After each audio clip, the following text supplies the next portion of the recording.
Hey folks, welcome back to the Indaba Conversation with Chris. This is Chris live over the Thames River with the O2 Arena just behind me there in London.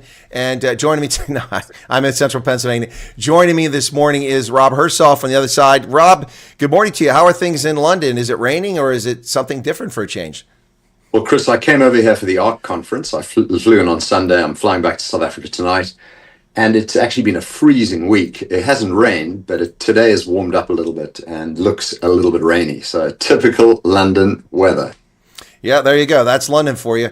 Hey, so today I thought we'd talk about a few things. We got some South Africa stories to talk about, some news there, but I want to talk and touch very quickly on something you mentioned in a previous interview with someone. When I was stationed in Ethiopia at the U.S. Mission to the African Union, I frequently went to events where Ethiopian Airlines was at. So I got to know the executives of that corporation very well. And I knew a bit about it ahead of time because I was watched as they spread their wings across Africa. Unlike South African Airways, which had a golden opportunity in 1994 to build this massive route in Africa, state-owned enterprise, Ethiopian actually accomplished that. And not just Africa, but they went elsewhere too. And pretty amazing. I mean, they're flying around Dreamliners when they came out, among the first customers for the 787, which is impressive. But this is a company that's owned by the state. And, you know, as a free market capitalist myself, I was a little puzzled by that. I mean, how can it be owned by the state and do so well? It's just, it runs counterintuitive. So I looked into it and I learned about their structure and that the way they set it up is the state owns it, but they took a hands-off approach. They let it be run by private guys, and they ran it like a business for profit, and look how successful it's been. I mean, look, I'm not a fan of state-owned enterprises, but if you're going to have them, maybe instead of South African Airways or Eskom or Transnet, or maybe the Ethiopian model might work. Well, South African Airways was the pride of Africa. It was the best airline in Africa by far for decades and decades. And the ANC just turned it into an employment agency. You know, they got Dudi Moyeni as a school teacher to be the chairman under the Zuma regime, and they bankrupted it. They absolutely bankrupted it to the point where it's flying, I think, 20 aircraft right now, and it's a absolute ghost of its original self. On the flip side, you look at Ethiopian Airlines, which is now the most successful airline in Africa and one of the better airlines internationally. And what they did was the Ethiopian government basically had professionals put a business plan together for Ethiopian Airlines. They hired international management to start the company. So they mixed international professional management, mainly from the US, with Ethiopians to run the business. And they gave the business, Ethiopian Airlines, enough capital to establish itself with aircraft, routes, pilots, training, tech, everything that was required, on one condition only, that the business would continue to be owned by the Ethiopian people and the Ethiopian government, but all profits generated would be retained within Ethiopian Airlines and invested in expanding the airline to be what it has become today, profitable and successful. And I remember I was in Tokyo when they opened up the Addis Tokyo route, and I thought how proud I was to be an African, how proud I was of Ethiopian Airlines, and how sad I was about what has happened to South African Airways. Well, 100% I'm with you. You know, I watched this unfold over the past couple decades, and it's complete opposite story of South African Airways in every respect. And well done to the Ethiopians. Now, that's a rising economy. They still got some, you know, Marxist tenets left in their economy from a few years back, but it's really an economy that's changed direction here, and probably at a good time because Ethiopia's population is growing quite a bit. We're now talking about a population that's north of 100 million, and that's happened just since I lived there a few years back. So, you know, a lot of investment coming in Ethiopia from the Emirates, from the Middle East, from Turkey especially. I mean, most of the consumer food goods, when I went shopping there in the markets, were from Turkey. Quite an amazing relationship that Turkey's building in Africa. It's one that's overlooked. We haven't talked about that, but Ethiopia, it's a rising star economically for Africa. Absolutely. You know, Ethiopia's had some issues in the last few years. With secessionist groups, and but putting that aside, it has, you know, Ethiopia was the first country in Africa to separate church and state. Sorry, it was one of the first countries to separate church and state, and allowed all religions to thrive happily on a secular basis in their country. So they had Christianity, Judaism, Islam, all happily coexisting. And they're extraordinary people, and it's an extraordinary country and deserves its success. I just hope it can solve its kind of issues with the local militias. Great country, great airline, They've got the head screwed on. And they have taken quite a bit of money from China. They've built this very large dam, providing a huge amount of electricity. So they do some extraordinary infrastructure projects that are good for the country.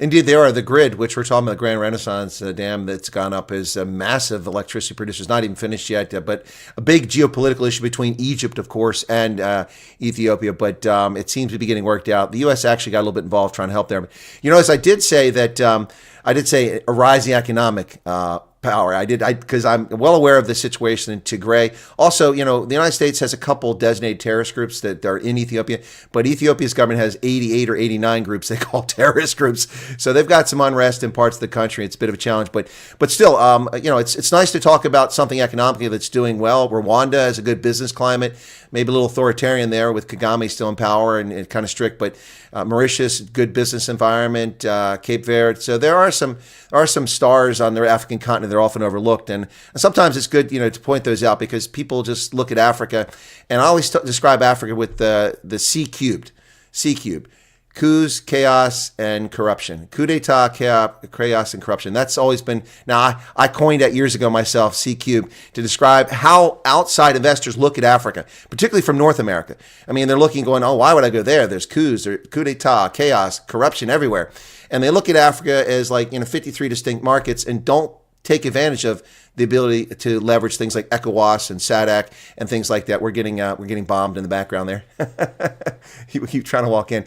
I mean, any thoughts on that? Do you think, does that resonate, my C cubed, or is that just a crazy thing?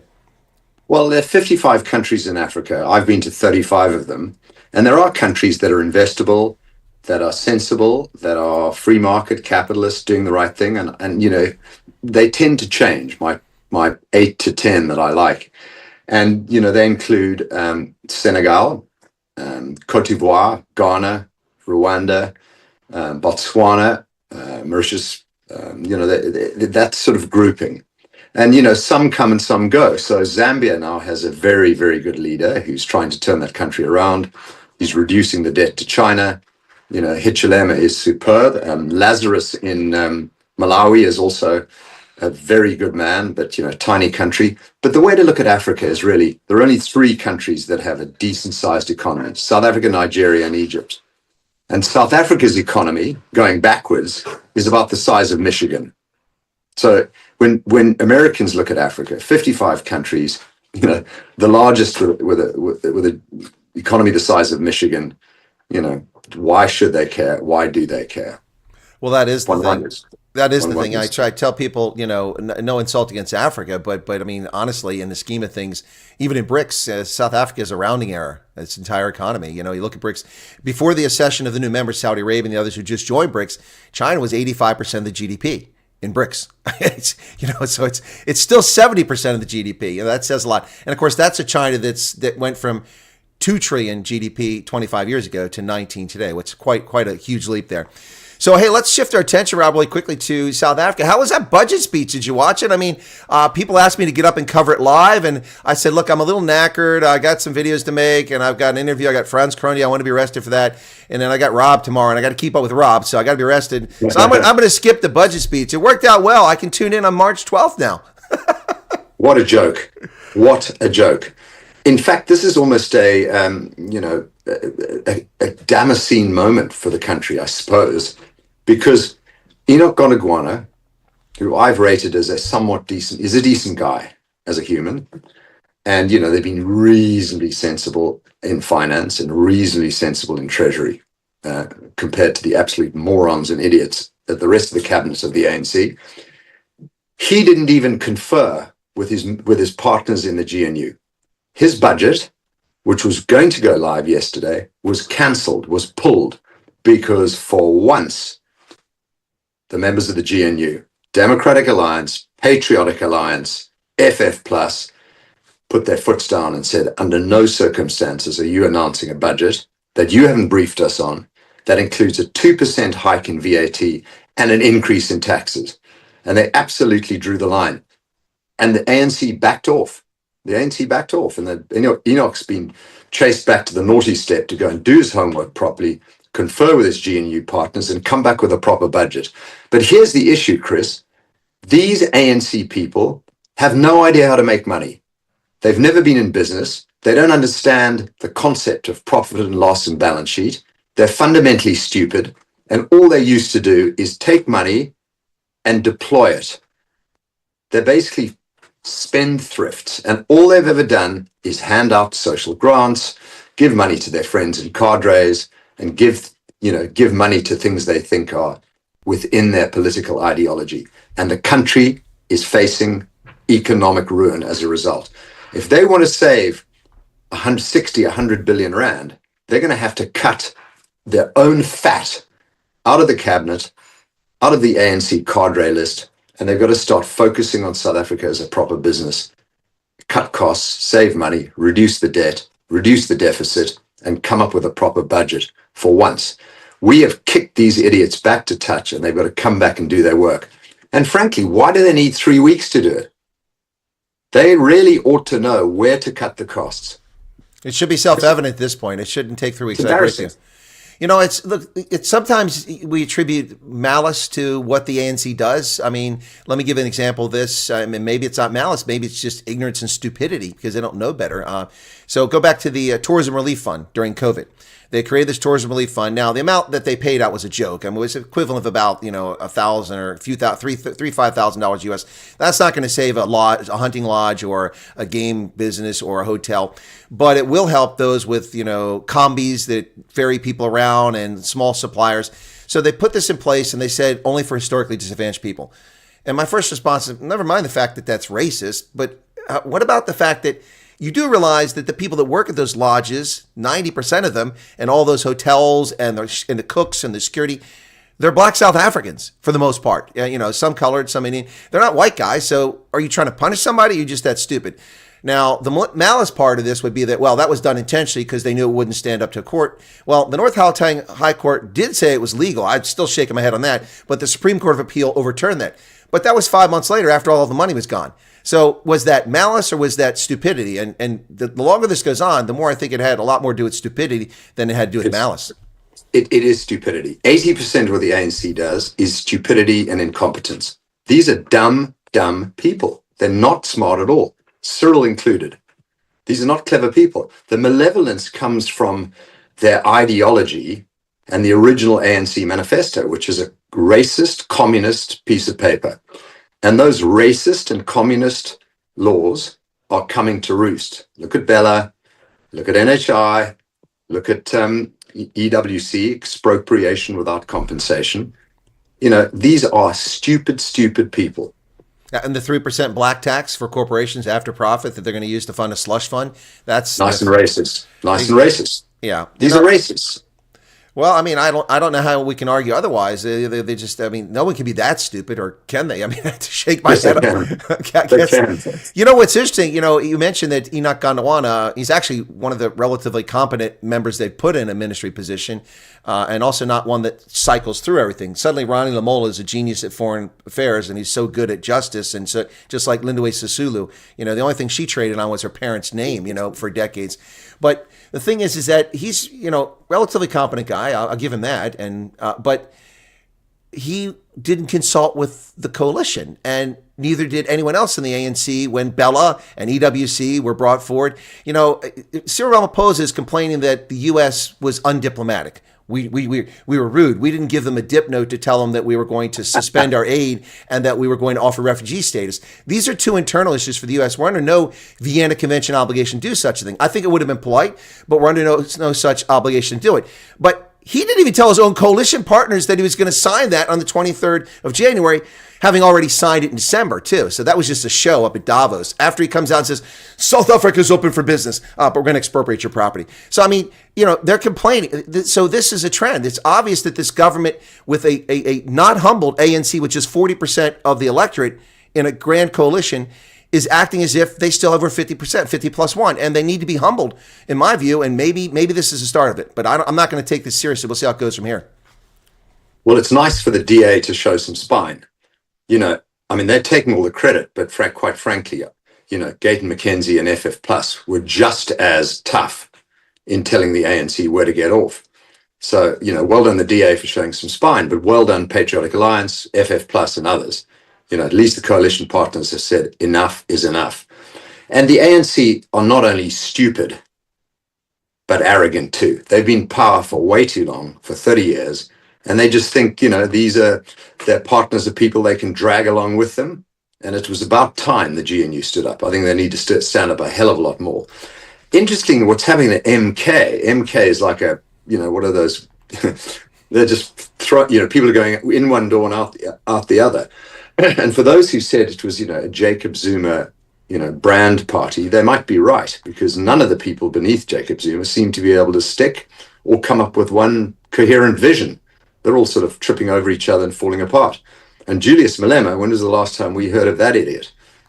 So that whole left falling apart. And maybe this is the opportunity for the non-ANC GNU people to show some balls, show some spine, show some intellect, and show a little bit of leadership. And let's call credit where credit is due and failure where failure is due. I mean, the members of the ANC cabinet, ANC, to a man, are dumb and incompetent. But not all the GNU non-ANC people are sharp as a tack. I've been hearing that Dean McPherson is not up to the job. And, John is trying his best, but I think he cannot be DA party leader and Minister of Agriculture. I think that isn't going to work. So somebody needs to actually run the DA. And Helen Ziller, who's a lioness and a hero, is behind the scenes managing things. But I do think we need someone new as head of the DA. And my vote would go for Jordan Hill-Lewis, the mayor of Cape Town. I think he's ready and he's the man. So that's just my opinion. No, that's pretty smart, Jordan Hill-Lewis. That's what I said from the outset. I didn't understand why John Steenhuisen became the Minister of Agriculture and why he just stayed leader of the party, because he doesn't have conflicting interests, but he's certainly he's splitting his interest. I mean, you can't do both those jobs. That's insane. They should have put someone else in there. And yeah, the same on Dean McPherson. When I heard him speak about expropriation, I'm just shaking my head. He seemed completely beyond his element there. I'm not attacking the guy. I was a little bit surprised. Jordan Hill-Lewis, yeah, for the DA, great choice. I think Cilliers Brink ought to be somewhere in that leadership for that party. Pretty smart guy, although a lot of people seem to think he's arrogant. I don't know. I'm not seeing that, but I don't live in Pretoria, So, he seems pretty erudite and pretty switched on. I've interviewed him in person, and, so maybe I'm wrong about Cilliers Brink. I don't know. And then, of course, you've got down in Umgeni, you've got a rising star down there, Chris Pappas. We'll see how he does with a little more seasoning. I've interviewed Chris, I think, 3 different times in person down there. I mean, I wind up going to Howick because my friend is down there, the founder of the Drakensberg Choir School, John Tungay. He's almost 90 now. So if you come to South Africa and you know somebody in their 80s or 90s, you don't skip visiting them because, life is precious. We never know if it's going to be around. So every time I go, I try to interview him. Sorry. There's a rising star in the DA you've got to watch. He was head of the DA Youth League, and he's now an MP, and he's really going up the ranks. Nicholas Nyati. Okay. Watch him. Mlondi Mnduli, he's a rising star, very young. So that they're coming up. These good people are coming to the ranks, but I think right now I'd back Jordan Hill-Lewis. I think he should be running the party. Yeah, he seems to have his head switched on pretty well, and it deals with the stray voltage that comes at him from the side pretty effectively. I think so. Yeah, that's but the DA has been getting rubbished because of their lack of backbone and their red lines that they would in opposition in Bella, and then EWC. So they've got some fence bending and rebuilding to do with their members. I can tell you that for sure. I know what they've been trying to do, and I have a little bit of respect for it, because the GNU came together with 3 priorities. Priority 1, keep MK and EFF out of power. And I actually probably should say that's priority 2, 3, and 4. And then priority 5 is economic growth, which they never talk about. And priority 6 is solving the crime and security issues. But, at the moment, all they've been doing is focusing on sort of hanging together, not even working together, and trying to keep MK out of power. But what has happened is, Bella, NHR, EWC, and at last, the straw that broke the camel's back is this, Enoch screwing up on the budget. And he probably needs the 3 weeks, because he's actually now got to talk to his GNU partners. He's got to get input from them. For the first time, these arrogant ANC members are going to have to listen to other people. It's fascinating to me that the straw that broke the camel's back for the GNU to make people work together was the VAT increase. And of course, personal income tax, which is not getting, people are talking about the VAT because it affects everybody directly, not everybody's a personal income tax payer. When the Bella has a long-term strategic impact on the outcomes for South Africa and the education over the next 2 generations. That has to be done correctly. So if you look strategically, you want to focus on that, but I can see the short-term focus. That's what politicians do. But beyond that, the expropriation without compensation, the mere threat that you could just expropriate property scares away foreign direct investment, which is what South Africa needs. Franz Kronia was on yesterday. We talked, and he's like, if only 15% is investment goes back into the economy, into infrastructure and such, capital investment, it needs to be higher, 100%. In my estimate, Franz was talking about 4% GDP growth to rise out of poverty. In my estimate, is South Africa needs at least 6.5% sustained GDP growth year on year for 10 to 15 years just to get out of the hole that's been created in the past 2 decades. It's insane how bad things really are. Zero chance of that. We're at 1% or under 1%. Oh, I know you're 0%. That's my concern. There's capital flight. You increase taxes, more and more people are going to leave, wealth creators. You add in all these ridiculous additional BEE requirements, and people just go, well, I'm not going to invest in this country, or I'm not going to increase my business because I'm just giving it away. Starlink's not going to come in. These are morons. Do they not see where this is going? Do they not understand what is happening? We're going to have economic collapse. The rand's going to go to 50. Yeah. The rand is going to go to 50 on this basis. If these morons keep doing what they're doing, we need somebody to stand up and say, this isn't working. Let's try the other direction instead of let's do more government, more tax and spend, more waste, more corruption. But who is that person? It's not going to come from the ANC. It's a tall poppy theory. If one of them put their heads up, they get thrown out. They're too scared. They have no spine, and they've been trained and indoctrinated by the Russians. So that ain't going to happen. So my view is we need a crisis, and maybe the crisis is going to be precipitated by the budget, by America's actions and Trump's actions, and the fact that China ain't going to be there when the ANC's running, crying for help. China is not going to support South Africa in another fight with America. They're going to shore up their resources to take, when America comes at them, which America will correctly and should. Well, I noticed that those big BRICS players like China and Brazil have rushed off to fill that $365 million PEPFAR gap. And they're, wait, that didn't happen. Yeah. Now, I don't know. Somebody did a super chat here. It's Jan says, breaking news now, another racist bill, equitable access to land bill. We'll see 80% of private land expropriated. I've heard rumors of that, but I don't know if that's come out or something like that. We'll have to look into that and check into that a little bit later on. But yeah, it's like the blind leading the deaf. It's completely clueless. I just really. Well, I think it's dumb and dumber. That's what it is. It's dumb and dumber. You think some ANC guy says something dumb, and then the next guy says something way dumber. These are stupid people. Well, on the upside, Rob, I'm not a wealthy man. I'm not eating cat food because it's too expensive. But I'm not a wealthy man. But on the upside, at 50 to 1, I will be buying that apartment in Gordon's Bay. So. Yeah, but in the Cape, the money will pour into the Cape. The Cape will continue to be the destination of choice, plus safaris. And at 50 to 1, you'll see a flood of tourists coming in. But then they ain't going to go to those places up country that have potholes that pretend to be roads. So. People ask me, said, is it a good time to buy property in the Western Cape, in Cape Town?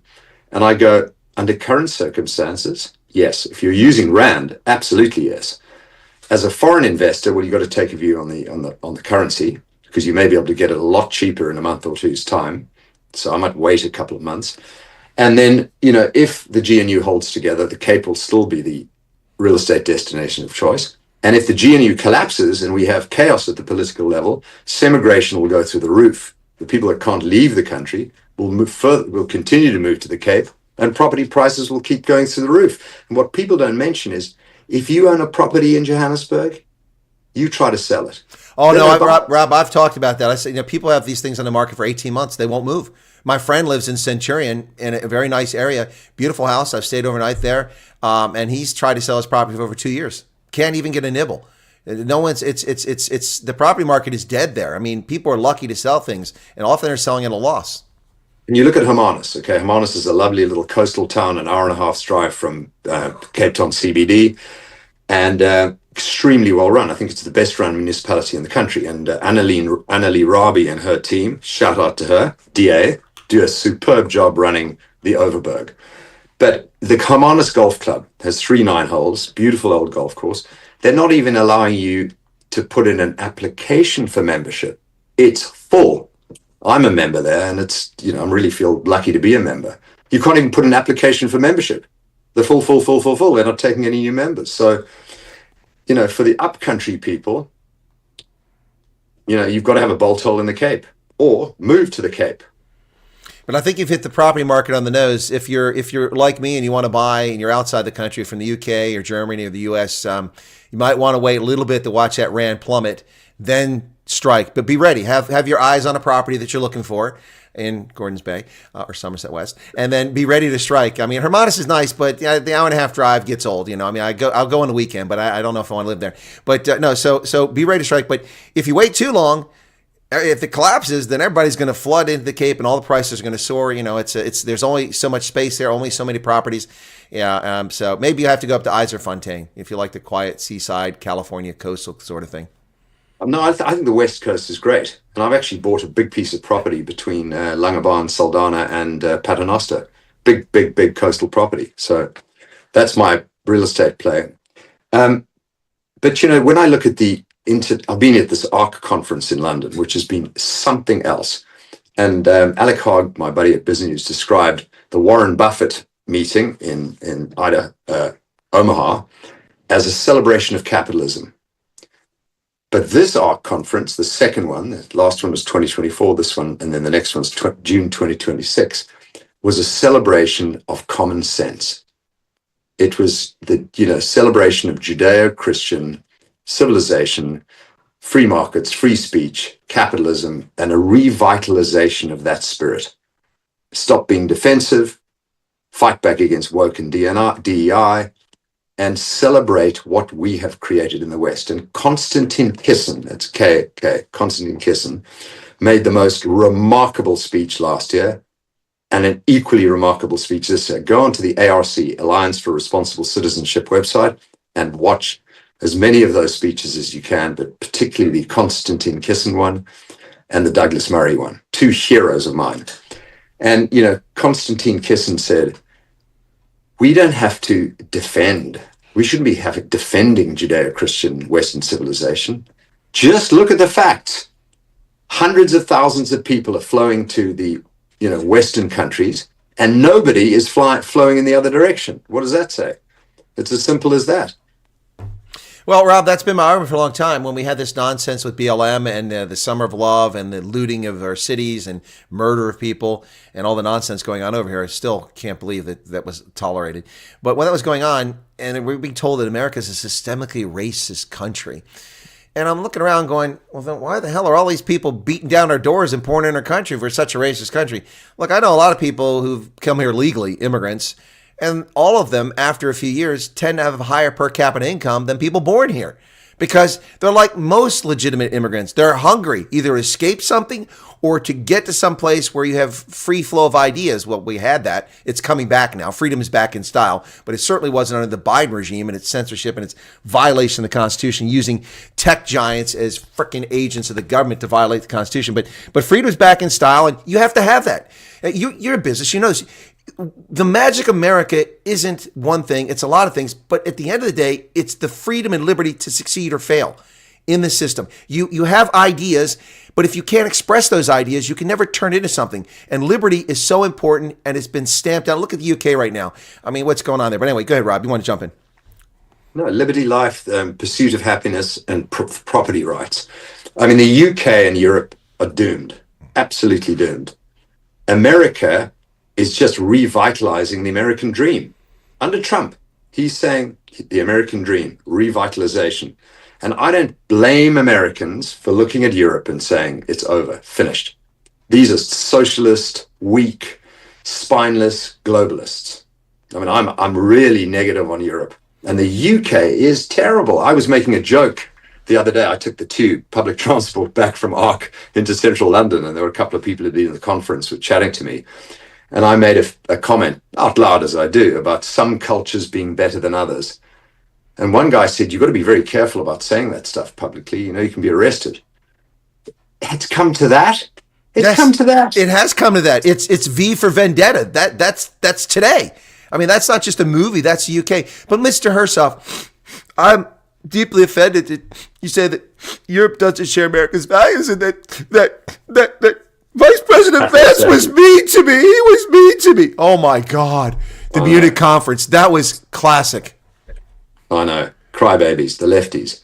And what was beautiful was all 4,400 people were anti-climate change and anti-net zero, because there were some magnificent presentations by Paul Marshall, who's one of the guys behind the ARC conference. Oh, you're talking you're contrasting it with Munich. Oh, sorry, I want to make sure we're straight so people know. Yeah, and I was doing Munich. You're talking ARC. Okay.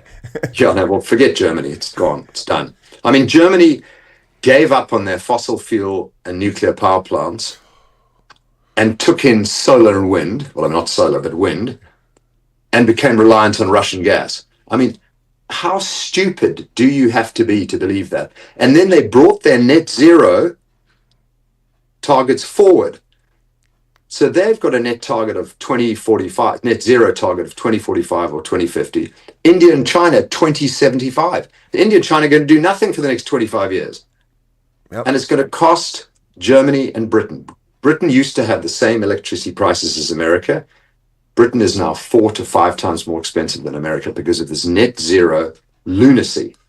Well, Germany's electricity costs are so high because they got rid of the nuclear power plants, more so because of the stupidity of wrongly assessing what happened at Fukushima. The Fukushima nuclear power plant is built on the Ring of Fire, and it had safety measures. But then when the earthquake came and the tsunami came, they didn't follow the measures, much like we saw at 3 Mile Island.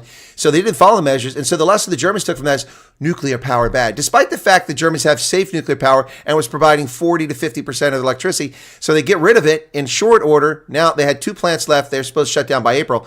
And they have the highest electricity costs on the planet. And they're driving industrial capacity out of Germany because these corporations can't afford these electric bills. Never mind labor rates because they're unions, but they can't afford electricity. So they're going abroad. It's no wonder. These are own goals. These people, you would think a country that's won the world title 4 times or whatever Germany's won it would know a little better than scoring an own goal every time. No, there's been too much leftism, too many weak-willed people. I mean, it's just the globalists, the West globalists. Europe's over. I've said to my 2 older sons, both born in the UK, but of South African parentage, go to America. My oldest son's in Miami, my youngest son's tech business in London, but I said within 2 years you need to be in America. Forget the UK, forget Europe, really forget them. Move to America. Buy into the American dream and export the American dream to the rest of the world. That's our duty.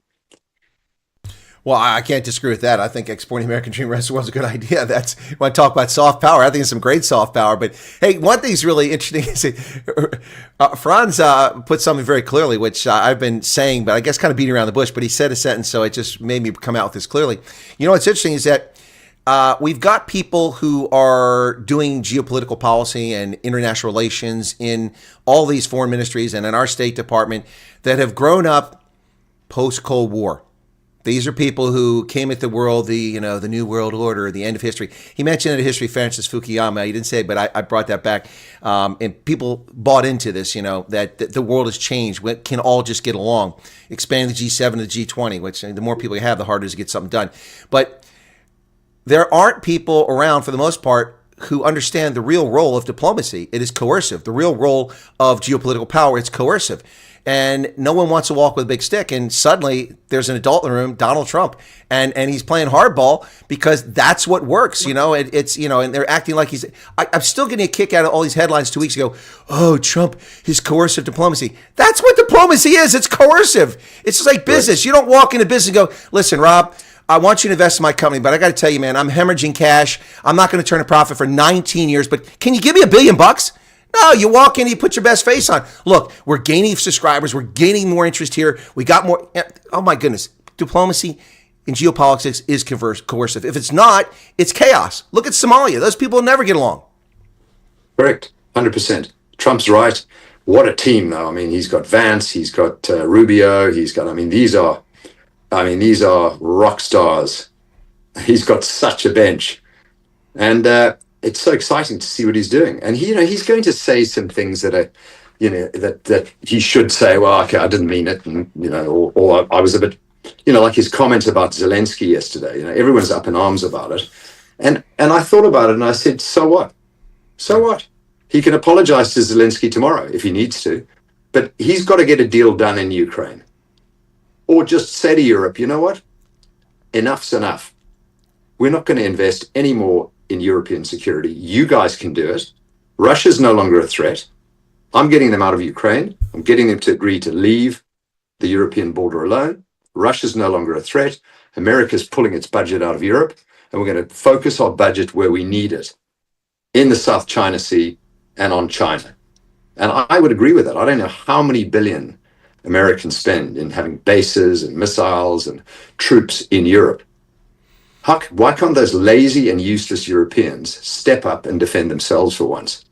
And I know this is kind of the big call, because America keeps getting dragged into wars to protect the Europeans from themselves and from external threats, but I think that's time's over. Europe's got to get off their asses, and those Latin countries have got to start paying the 2% or 3% that they've promised to pay, Poland excluded. Salute to Poland. It seems to always be the Mediterranean and Latin countries, that the laggards, the lazies, the underspenders. Time to step up, Europe. Well, you're 100%. Support your own security. You're 100% on that. During the Cold War, typically half to two-thirds of our defense budget was focused on NATO and Europe, the inter-German border. We had 287,000 U.S. Army active duty troops stationed in Germany for much of my career. I was one of them for a long time. And then that's just Army. We had Air Force, another 100,000. We had 367,000, 380,000 total U.S. military in West Germany. West Germany. Not even what is Germany today.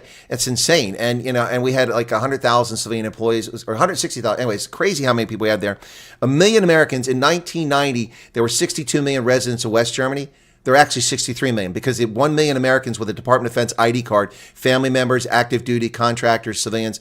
1 million people. 1 out of 63 people were Americans. And we had our own gas stations on the Autobahns and all this stuff. So, but no, look, the freeloaders are all over the place. And little Juicy Trudeau is one of them. Canada agreed 11 years ago with all the NATO members to spend 2% on GDP. They're part of the North American Air Defense System with us. They're part of Northern Command. We have Canadian generals that are the deputy commander of that are combined command. And they spend 1.2% of GDP 11 years later. 1.2% is freeloading. We're covering the cost, and it's Trump has had enough of it, and that's what he said the last time. And then the press distorted. Trump's leaving NATO. No, he said you got to step up and pay your fair share. I don't know about 5%. That's pretty high for defense. But I think he's just trying to push him to go further. But you're right. It's Poland, it's Estonia, it's Latvia, Lithuania. They're the only ones paying or spending 2%. Correct. We spend 3.4% of our GDP, and we don't have any damn money. Come on, Europe, get off your backside. So I think Europe should do its own security. America should pull out of NATO, but stay in NATO, but pull 50% of its spending and troops and equipment out of Europe, and let these useless and lazy Europeans do it themselves. And America can then focus on what really matters, which next would be sorting out the Middle East and facing up to China. Well, and that, I agree with. That's world security in a nutshell. I don't want to rubbish Europe totally. I mean, a vacation to Black Forest is nice. Venice, for an hour or two before the crowds get to you. It could be our Disney World of, for Europe. That's what it. Come on. No, but seriously, no. Look. I mean, and you've hit on something here, Rob. For the U.S., the concern has been, and we've identified this before this millennium began. We're a Pacific power. The United States, people forget, we're a Pacific nation too. Our whole West Coast and Alaska and Hawaii are in the Pacific, and it's geostrategically important to us. That's where the concerns are. That's where the issues are, where we need to focus. That's where America's interests and threats are in gravest jeopardy. And also, for the world, the Straits of Malacca are critically important for global shipping. Without that, and it's the U.S. that patrols that, our fleet from Indo-Pacific Command. Without that, then the world is in a lot of trouble. If someone were to shut that down, we already got piracy. That's long been a problem there in that straits. But throughout that whole passage there, but without U.S. participation or projecting power, we got a problem. Look what China's doing in the South China Sea, bullying their neighbors. Hitting. It got planes, helicopters flying right next to. Anyway, I'm getting on a hobby horse. I'm going to back off that. But you're on the right path here. The Indo-Pacific is a major concern for the U.S. and rightly so. Yeah. Chris, I'm not going to be able to stay on too much longer. Yeah, you've got an engagement here shortly, so I thought we'd have you about 5 more minutes. But if you got to go now, we'll wrap up. Do you need to wrap up now? 5 is good. Okay, cool beans. Yeah, so okay, so we've got a little pushback in the GNU. That's good, regardless of how it came about. It's good to see that, and I guess we'll have to wait and see if this translates into more pushback on other issues, or will they just come to a solution here? But the answer isn't raising VAT and raising income tax. The answer is cleaning up the budget and figuring out where they can cut back. I mean, it's not going to fly. Raising the VAT and who does that hit? Consumers. It hits everybody. I think they've got to close down 5 to 10 of the ministries. What's a ministry of women do? I mean, come on. The Ministry of Education is pointless, really, like America, because they just waste money. And we certainly don't get the results. Even though Gayton's doing a fantastic job in sports, arts, and culture, I'd get rid of that ministry too and redeploy him, make him the Minister of Doge. And, start cutting costs, ANC. Stop feeding your cadres. Get economic growth going. And you've got to cut costs. They don't know how to do that. And it's going to have to start with Enoch. He's going to have to actually grow some spine. So that's South Africa. I'm very, very doom and gloom right now in South Africa. It was funny because I've been saying if things don't change, the economy is heading towards collapse and the rand to 50 to the dollar. And then Old Mutual come out and say the next 5 years are rosy. You got to invest. And so I know Magnus Haystack, he's a very savvy investor, was asked, here are these two views, Old Mutual, Rob Hersov, who do you agree with? And he had a little bit of an intro and he said, well, I guess if nothing changes, Rob's right. The country's going into economic collapse. It's falling apart. And this budget is the first step in that message. Unless something gets done, this is just going to get really, really bad. I agree 100%. We're going to wrap up here in a second, Rob, but someone just asked in chat real quick, who came up with BRICS? BRICS is just an acronym created by Jim O'Neill. He was an economist at Goldman Sachs. Oh, okay. I didn't know that. He created that. I remember what he created. And his concept wasn't to talk about an alliance. It was to talk about the rising economic powers in the 21st century. And he had an idea. He was on the right track there, but Russia's a laggard. But anyway, the point is that it was an acronym. By the way, it doesn't exist. There's no treaty. There are no mutual defense agreements. There's no benefit. South Africa doesn't get no tariffs to go into China or the other markets. There's no reciprocal stuff. There's some silly agreements and science stuff like that. But BRICS is just vaporware, folks. If you think it's real, it's not. It's just a talk. It's a café clutch is what it is. So don't wrap too much around BRICS, but don't ignore it. But it's not what they think it is. So Rob, if you want to respond to that, let me give you a chance to wrap up here because I know you got an engagement you got to go to and be there at the top of the hour. So I'll give you the floor. It's really a China-driven entity. Exactly. Whether they can actually make any difference to the countries that are democratic or capitalist, like Brazil, India, or who are pro-West, in my view, like Saudi Arabia, is another matter. The de-dollarization issue is something America should focus on and make sure that doesn't happen. But I don't think BRICS is a threat. And they're certainly not going to ride to the rescue of South Africa. I can tell you that right now. South Africa, nobody there is going to look after you. And China isn't going to want to fight with America over South Africa. So ANC, keep doing moronic things. Keep being as dumb as you are, because it is very soon going to come and bite you. And not just bite all of us in South Africa, it's going to bite you. And I would love the US to put the leaders of EFF and the leaders of MK on the terrorist list. I had to pause there for a second. I was going to follow that up. Wow. Well, certainly, some travel restrictions and kind of a la ZANU-PF might be in order here, especially if they keep pissing us off. I mean, look, what's the point of attacking America all the time here? We haven't done anything to you. You weren't even pulled out of the GOA. You're not even eligible for a GOA. You broke the rules, and you can't play in our sandbox anymore. And no sanctions, but boy, they're acting like we've come full force on them. Anyway, Rob, you've got to get to your event. It's a pleasure as always. We'll get you back on as soon as we can. And enjoy the rest of the conference and tell us about it. And thank you so much for your time. And I love your Springbok top, Chris. Yeah, it's awesome. You're a patriot. Love you, man. All right, cheers. Rob Hersov from London, folks. Thanks, Rob. All right, Rob will drop off there, and then I'll wrap up here. He's having a little trouble this time. Buddy. All right, cheers. Okay, there you go. Hey, thanks for tuning in, folks. I hope you found that interesting. So it's been an epic week here of guests on the program. Monday, it was Vena Dutoy. Sightlinder's Civil Defense Organization, fellow veterans. We talked about things going on. Tuesday, it was Neil Diamond from the South African Chamber of Commerce USA, and we talked about that situation with people showing interest in coming to America on the refugee program and reaching out to that organization. And people learn a little bit more about what they actually do. Then yesterday was Franz Cronje, who was on the program. We talked about a whole host of things. And today, Rob Hersov. Unfortunately, I don't have a guest scheduled for tomorrow. No, we'll take a little bit break. But I hope you found this interesting and compelling. So, wow, he's outspoken, great, and refreshing. Yeah, Adam Rennell, Rob, and let me just say this, and I'm not speaking for him because he said this himself, but Rob came back to South Africa. You know, he made his mark abroad in the UK and the United States because he went abroad and did things and spent a lot of time. He mentioned you heard that his two sons were born in the UK, but he had hope and faith in the future of South Africa and wanted to help rescue South Africa. So he went back to South Africa and tried to make a difference. But you know, I think Rob is tired of beating his head against the wall. At least that's my impression, and he can correct me. I stand for correction if he doesn't agree with that. But that seems to be the case, and he's certainly getting a lot of attention. Rob has got his own channel, The Unvarnished Truth, on YouTube now. I think I put the link on here. If I did, my apologies for that. But you can find it. Look up Rob Hersov, The Unvarnished link. He'll soon surpass my audience. Of course, doesn't help be famous already. But he's, I think, got 34,000 in just like 10 days of having the channel. It's pretty impressive. But he put some really good short videos on there, about 5 minutes, talking about these issues. Very professionally done. Good stuff there. So thanks a lot. Magnus Haystack. I don't know who that is or how to get them. Yeah, no, Chris, I haven't looked at that. Guys, I have to get some sleep. I went to bed. I had to make those videos. He's out of the country. You must have tuned in late. He's in London, hence the reason why I put the London landscape behind me there with the O2 just behind me right here. Down there is the O2 arena, and the Thames River is directly behind me.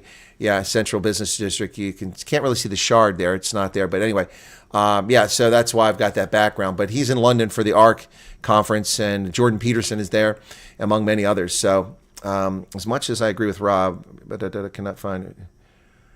With my 16 hours a day. Yeah, no, Wild Bear Prepper, I hear you. And I'm sorry that's the challenge. It's a difficult place to do business, and they're making it harder and harder. Anyway, well, thanks a lot, guys. I hope that you did find this useful. What else we got here? You're very welcome. I see a lot of thanks coming in to Rob and to myself for having this conversation, and I do appreciate that. Somebody said they learned a lot. Well, that's cool. The Equitable Access to Land Bill. There's a super chat that came in on that. I'm going to look that one up and see if that's Rob for president, Chris for ambassador. Well, hey, thanks, Franz Furry. Rob could be president. He's a South African. I could be ambassador. I'm an American. Yep. It was a good week with guests. Yeah, it has been a very good week. What else? So someone asked me to turn the chat off. Folks, I'm not going to do that. One of the reasons for having a live instead of recorded interview is so people can interact. Now, I didn't get a chance because we had a short one today. We didn't go for an hour and a half like we did the first time. But so I didn't get a chance to bring some of the comments. I know this question from Bitcoin Boat about crypto, but Rob will be back in the program. We can ask him at a different time. But so the chat stays on because that's one reason why people tune in. If you are distracted by the chat, you can turn the chat window off on your browser or on your phone. That is an individual choice. If the chat's distracting you, you can turn it off. And since you notice I wasn't referencing the chat very much in it, that would have worked very well for you. So if the chat was a distraction for you during this interview, you can turn it off. You don't see it. All you see is the broadcast. And since I wasn't really addressing it, it wouldn't be a distraction at all. But no, I can't. I'm not going to change it off midstream. I did see that comment. And so people really thought the interview was pretty good. Thank you for that. What about Tulsi Gabbard? Okay. Never stop speaking the truth, Rob. There you go. Yeah, BRICS are a joke, guys. They really are. But yeah, Rob hit on the one thing. I didn't have time. I was trying to get done so he'd get out of there because he's got a hard stop. He had to get to an event at noon. I don't know. I assume it's in the hotel where he's at, but he's an event at the top of the hour. But the one thing I would have followed up is, the only real threat from BRICS is if they try to undermine the international trade in dollars, which is a huge benefit for the United States and the global economy by introducing a new currency. But Trump has threatened 100% tariffs if they move forward with that. So, and that includes South Africa because they're a BRICS member. So, but also these days would include Saudi Arabia. So I don't know.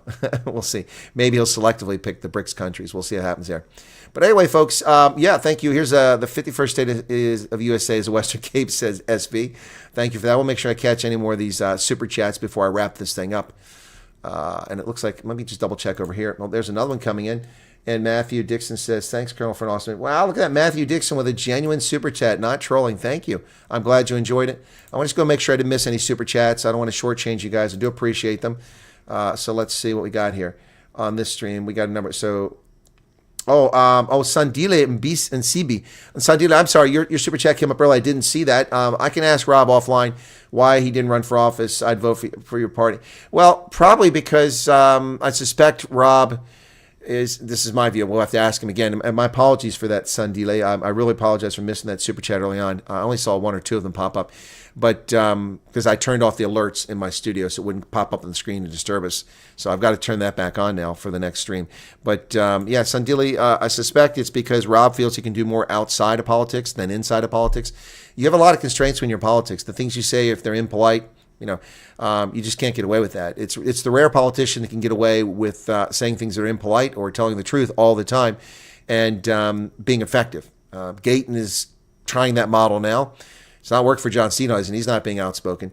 Trump can get away with it, but not a lot of politicians can do it. And Rob is being very outspoken now, and he's probably much more effective doing it outside government. Plus, if he's in government, he's got to go to meetings and sit in boring sessions. Listen, the actual governance, the actual running of a government is mind-numbingly boring, folks. I'm going to tell you, I sat in State Department meetings. I sat in meetings in D.C., at the State Department, with the White House, with Congress. Oh, my God, your ears just bleed sitting there wasting your life away. Rob is a mover and a doer. And so I think that Rob would be wasted in office unless he was like president or something like that. Honestly, it would be a waste of his talent. The only reason I ran for political office is because people asked me to do it and encouraged me to do it. And I had the time, and I was just heartbroken at where our politics were going in America, and adults need to be back in the room. So I was going to go suck it up, because people asked me last year, are you disappointed that you didn't get elected last year? I'm like, no, I'm not disappointed. There's no way I'm disappointed. I'll tell you what, I'm actually relieved in some respects, because while I would have got a six-figure job, because that's what it pays pretty well. Pennsylvania is one of the top paying places for legislators. I would have had to sit through boring sessions and hearings, and instead of out doing things and being engaged. And so anyway, that's probably why Rob isn't doing it. Then Jan van Driel, that was the first one I saw because I missed Sandile's, and so we'll check into that. You say it's confirmed, but confirmed through whom? That didn't help me, but I did read on there.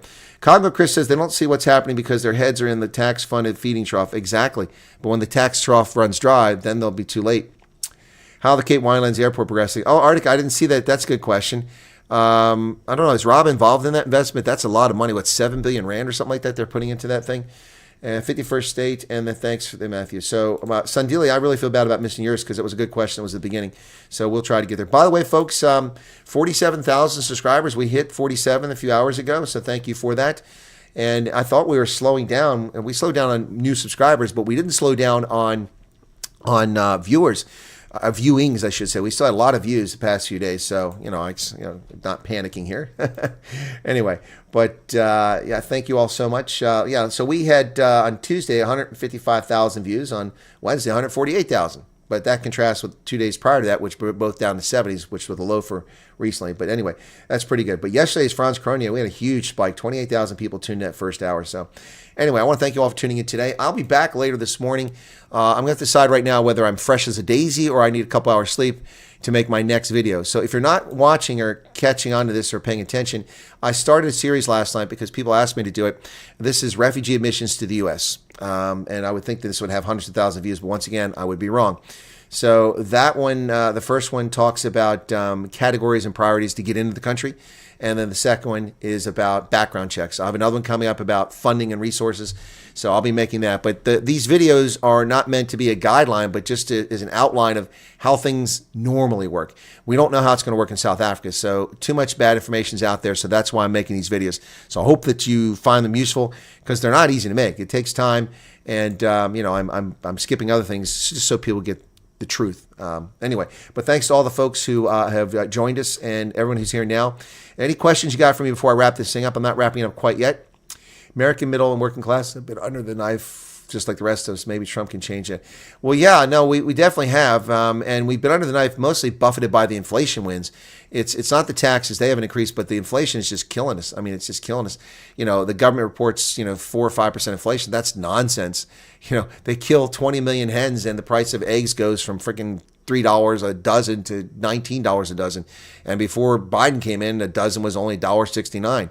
So imagine that. You're going from $1.06. That's Germany with wheelbarrow loads full of cash to go buy a loaf of bread in the morning. That's where we're headed. And they tried to cover it up. And why do we have that? Deficit spending, sucking money out of the economy, burying the country in debt. So there's no money available for investment for private sector. And then, on top of that, there's conflating and distorting the market with all that money they're spending. And their stupid policies, frightening the energy markets and all this chaos around the world sown by Joe Biden or his incompetence allowing it to happen. Yeah. So, hey, Copy, welcome back. Yeah, Trump is a baller. Definitely. He really is. Absolutely. Donald Trump was leaking his, become president again, making America great again, at least for a while. I have no idea what you're trying to say there. It sounds like you're trolling. Countries are not very liable if they walk around carrying someone does not like them. Hang on. This thing, I got to turn these alarms off. I dug this out of the basement. The battery's been in there like 15 years and it's still functioning. Vosh just subscribed. Thank you for that. Invisible Gray. Less Germany. Yeah, Germany has got some real challenges. And it's funny watching what they're doing. South Africa came to speak about a defense force. What defense force? The SANDF is really sad, unfortunately. Yeah, Trump is getting rid of the Biden era lawyers, definitely. The Biden era inspector generals, all kinds of stuff. Gayton is not the answer, says Neptune. Okay.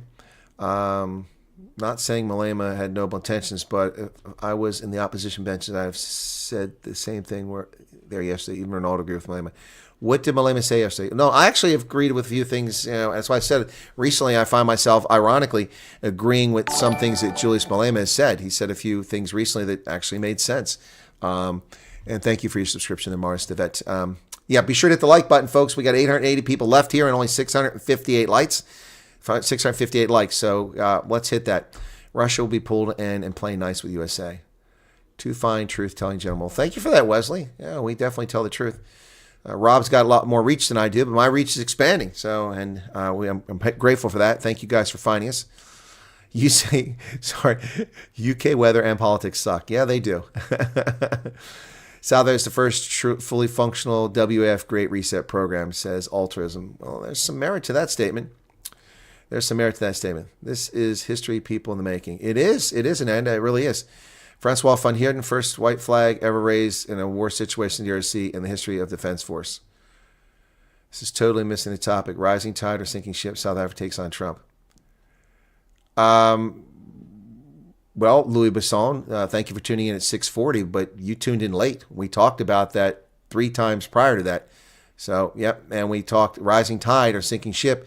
That's the first part, and then the second part is South Africa takes on Trump. Well, I guess I should say that. Well, we talked about it. We talked about South Africans threatening Trump and the bullying that. The rising tide came at the very beginning. We talked about Ethiopian Airlines, talked about free market capitalism, the economies of Asia, and things like that. That's here. It's not totally missing the topic. You're not listening to what's being said here. It was said. It was talked about. Touch on the subject Bitcoin. Yeah, Bitcoin boot. I know you put that in there, but I couldn't get to it.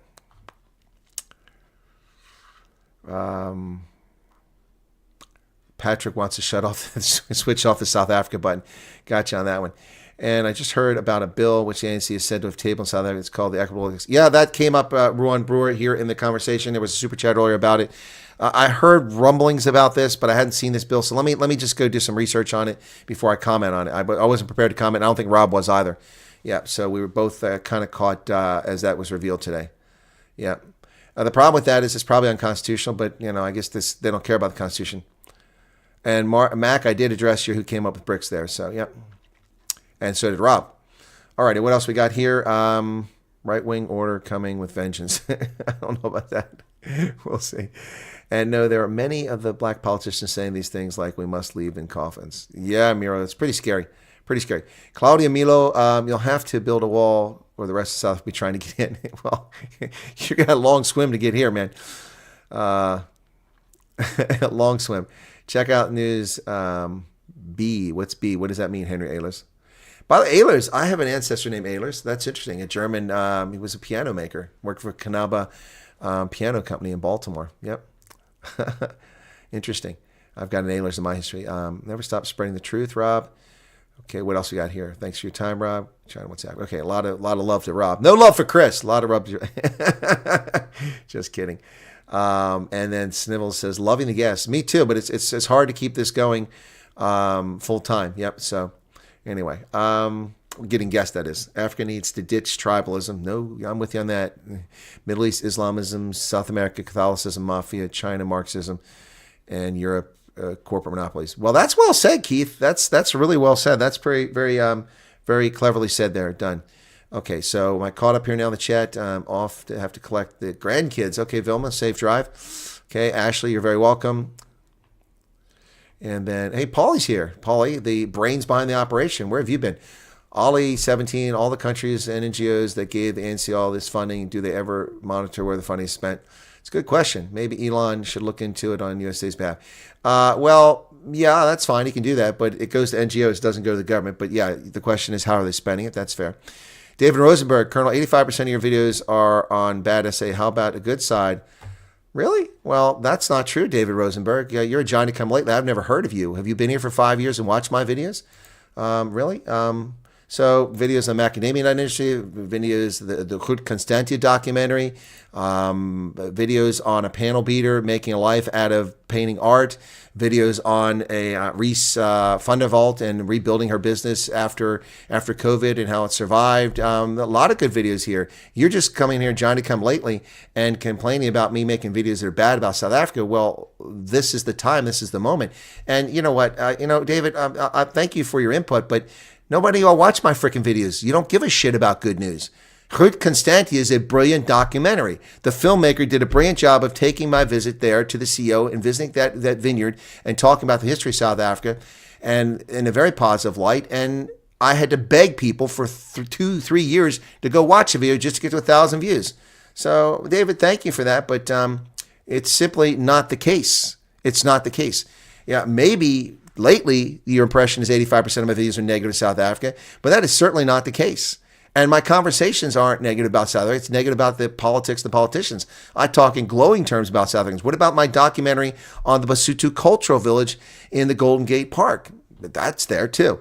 What about my interview of John Tungay and the Drakensberg Boys Choir? What about my interviews of Chris Pappas? Very, very positive things about what's happening in Howick. That's not negative, dude.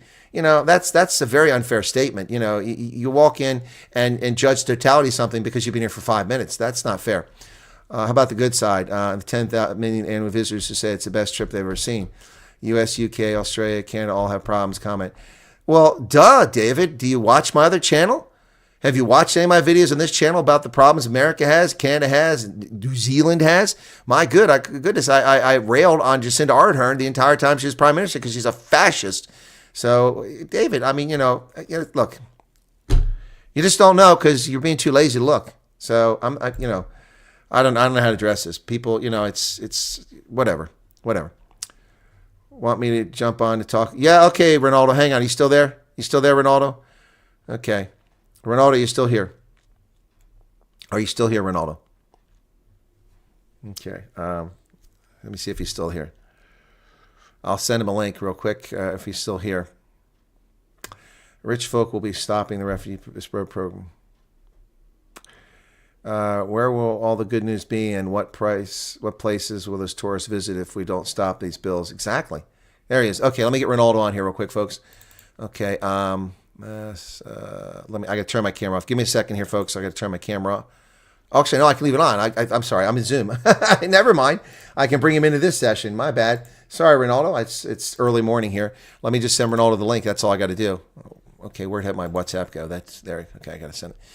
All right, there he is. Oh, Ronaldo posted breaking news. Yeah, someone told me that, but that's a video you make. I mean, I'm not going to use the video you make as breaking news when I can't watch it. All right, Ronaldo gets a chance to come in here. All right, thanks. All right, so he'll be popping in here in a second. All right, so David, thanks for the update. But you just do a little research on the channel. Look through the thousands of videos I produce on this channel, and you'll find lots of good news about South Africa. But none of y'all watch it. I interviewed Liesl Pretorius. 340 people watched it about the success of the macadamia nut industry. Okay. All right, Ronaldo, it's there. He must not be ready. Okay. So, Debbie Wilson says, really appreciate what you're doing. Thank you for all you're doing. It's my pleasure. Okay, here comes Ronaldo. Okay. All right. And we'll see what he's got to say. I'd heard rumors about this. You've watched them, David. So why are you saying all my stuff is negative then, man? All right. There's Ronaldo.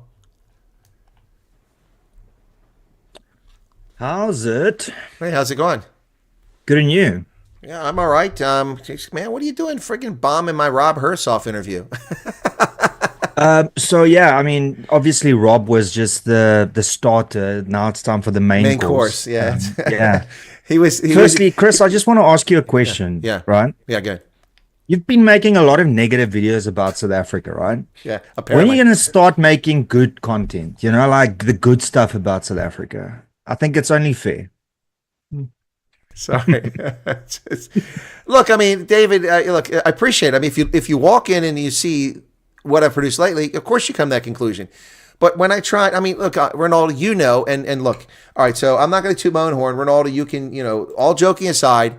When I came to South Africa in 2022, in August 22, after this COVID scam nonsense ended, I came there, a very humble person, just hoping people would show up at my meet and greets and putting this hectic schedule together.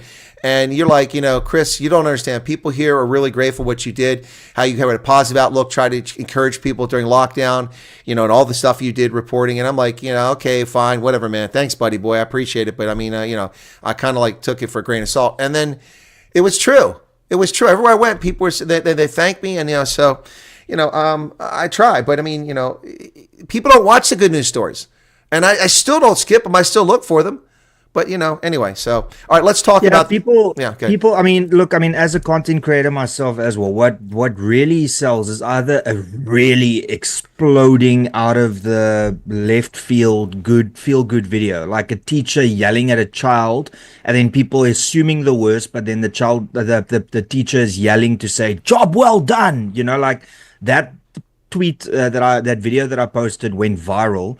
But people, as content creators, we have to look at what people want to see, and then every now and then we'll do a passion project where we'll put like some positive things on, and then nobody watches it. So it's like, if you go to work and you don't get paid, are you going to continue to do it? No, you're not. Remember, like, as much as this is a passion for us, we have to keep the lights on somehow. So, yeah. I mean, that's a true statement, but I will defend myself in this conversation on that in the darkest of days when 50 and 75 people were all I had watching my live streams, and I'm dedicating half my day to doing this just to bring people the news. And I didn't threaten, but I talked about quitting a couple of times because I mean I've got other responsibilities and I'm not making money doing this. But I pushed on and did it, and and here it is. It's 5 years we've been doing this now, and suddenly the channel has traction. There's a reward coming. That's a long time in coming. I'm not a 25-year-old here, guys. Ronaldo's always making fun of my age, but I'm not 25. So you only have so much life, and I'm putting a lot into this. And honestly, I mean, I'm actually pissed off that the Goed Constantia video doesn't have 250,000 views or 1 million views. These stupid videos that people put when they go to Oranje for clicks, hanging with Coop. He went to Oranje and he makes these ignorant ass faces when he's interviewing you. Stride him, looking at the camera like he doesn't believe him, and that gets 100,000 views. And then the guy in the wheelchair, the Nigerian English journalist, I felt unsafe in Oranje, gets 1 million views. I mean, that's ridiculous. I make a very positive video, and by the way, Juan Miller, the guy who's a filmmaker, did a fantastic job on it. I had no idea. I mean, he goes by the Pet. I watched it. It was brilliant. Yeah, it is absolutely brilliant. It's great filmmaking, and of course, the on-air personality makes the show. The talent, yeah, the on-air talent. Anyway, but seriously, let's get on to this equitable land thing because I'd heard rumblings about this for the past 2 weeks. Okay, so in a nutshell, what happened is yesterday, during the land distribution land reform and land distribution committee meeting in Parliament, there was this discussion of the Equitable Access to Land Bill. And they haven't updated the website, which is, what is it again? It's called PMG, the Parliamentary Monitoring Group. They always did the minutes for committee meetings and for Parliament, and then you can get an audio recording. The audio recording is there on the website. So if anybody thinks that this is fake news, you can go to pmg.org.za and you'll find it. Or let me just even make it simpler. Let me just copy and paste the link. There we go. I just posted it there. And in essence, what it is, if you listen to just a portion of the meeting, they want to ensure that the land ownership of this of the land in this country reflects the racial demographics of South Africa.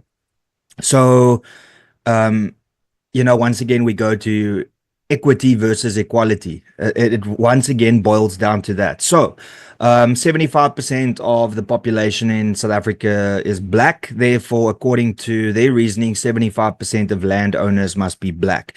Whether you want land or not, you're going to get it. So this is what they are now implementing. Well, this is the foundation that they've now laid after the Expropriation Act. So this blows mainstream media's argument of Expropriation Act out of the water. This blows the mainstream media's narrative of Expropriation Act out of the water, because now you can see there's an act and here's a bill that wants to fix the racial demographics so that it's more in line. Now, obviously, the very idiotic government is not considering the fact that, let's say there is 15 farmers in South Africa that produces 40% of the milk for this country, right? They first and foremost do it as a business, not because they sit every morning waking up and looking at the land and going, oh, yes, this is my land. No, they're running it as a business. So now, because those people are white individuals, they were unlucky to be born into a skin that the government dislikes. Now, suddenly they are at risk. And unfortunately, if you're going to use the demographics, the racial demographics of this country, that means that, there might be a 5, 10, 15, 20% of people being over that limit. And then what's going to happen? So we're waiting for the finer details of this bill, but you can already see that the main intention is racial demographics and land ownership need to speak to one another, and it needs to be the same. Well, I mean, and let's just put this in perspective, because, let me go back to UDI in Rhodesia, okay? White Rhodesians as a percentage of the population were rather insignificant, but they encouraged immigration after 65. I mean, they had immigration for World War II, which dramatically increased the population. But then from 65 until about 77, the population grew to where it was 380,000 thereabouts who were white out of a population of 10 million, a significant increase. So what happens if the white population increases because suddenly people start immigrating into South Africa? Do you reverse it? Now the blacks are only 60%. Do you take 15% away from them? I mean, this is asinine, beyond belief here. It's ridiculous. Yeah. I want to address something real quick. So Keith Alderson said, Chris Wyatt, I think, provided mental rescue for many during the pandemic. No doubt helped his own focus in a time of turmoil. I don't want to say that to my owner. What I want to say is that I did get a benefit from that, folks, because my mind has to be engaged, learning and communicating all the time. It's my stock and trade. It's what I did as an intelligence professional. It's what I did as a leader. And if I'd had to sit around and vegetate during that lockdown bullshit for all the time that went on, I probably would have gone stir crazy. And, so it was actually an outlet to engage with the audience. And even when I had big audiences then we got shadow banned. I had small audiences, and I felt an obligation to continue because those people stuck with me. So yeah, I got something out of it too. It wasn't a one-way street, but you're right, Keith. Thank you very much. Go ahead, Ronaldo. I just want to share that. Yeah. So, I mean, on that, I think everybody that was streaming, like my biggest traffic during that period was during the COVID period. That's where a lot of people rediscovered my content. But yeah, to just get back to this bill, this is, if people thought the Expropriation Act was bad, this is actually what's going to make the Expropriation Act take land without compensation. This is the tool that will be used to leverage the act. Yeah, so the act is the law. We can take under two circumstances. Like a lot of people said, oh, it's against the law, it's against the Constitution. Imagine for a second that when this is disputed in the Constitutional Court, they come out and say, no, this is fine, right? For whatever reason. Let's say they come out and say this is fine. The bill that they are now creating is to make sure that legally they can't be held responsible for this. So if the act speaks to this act and the legal framework is sound, then they can just they can expropriate your land without any compensation. In a nutshell. And the media, I'm waiting with bated breath to hear what all of them have to say now. I mean, I'm pretty sure they'll find a way to spin this to say, oh, no, this is not what the bill is actually intended for. But if you just follow that link and you listen to that 3-hour audio clip, you'll find out that's exactly what they want. Well, waiting for the media is just a way to grow old. I mean, I'm waiting for the stories on Noto Boloi and his, white people are dogs, you must beat them, and they're genetically inferior to black people comments. But obviously that's not going to come about. So waiting on the media just means you turn old. That's all. So we've got to expose it.